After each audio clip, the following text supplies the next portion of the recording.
Ako lang ba ang nakakaramdam na kailangan ng dagdag na pagganyak ngayon? Minsan, sapat na ang tamang mga salita. Magbigay inspirasyon tayo sa isa't isa.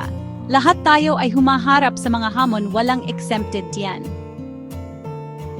Pero sa bawat pagsubok, may pag-asa.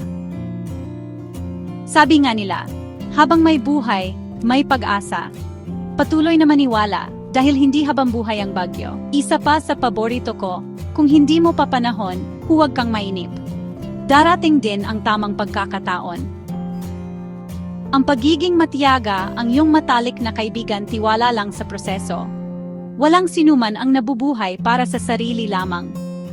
Tandaan, hindi ka nag-iisa.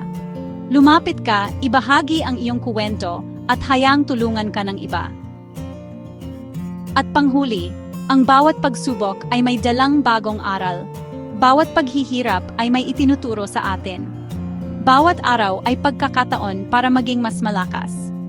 Kaya, kapit lang. Kaya, mo yan. Ibahagi ito para magbigay inspirasyon sa iba na yon.